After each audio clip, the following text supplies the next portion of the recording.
கம கம கம கமன்னு இருக்கும். சரி, உடம்ப இவ்வளோ சுத்தமா வச்சுக்கிறோமே, மனச எப்படி சுத்தமா வச்சுக்கிறது? என்னைக்காவது யோசிச்சிருக்கிறோமா? மனசு எப்படிங்க சுத்தம் பண்றது? அத என்ன உள்ள போய் நம்ம என்ன சர்வீஸா பண்ண முடியும்? இல்ல அத கழட்டி, கழுவி, அத திரும்ப மாட்டி, அந்த மாதிரி ஏதாவது அதுக்கு வேலை இருக்கா? அப்படின்னா, இல்ல தான்.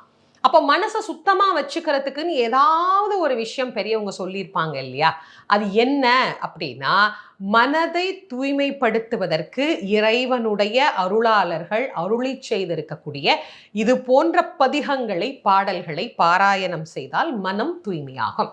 அதுக்கு தான் பெரிய பெரிய சோப்பு கட்டி மாதிரி நமக்கு குடுத்துருக்குறாங்க. தேவாரம், திருவாசகம், திருப்புகழ், அலங்காரம், அனுபூதி இதெல்லாம் என்ன?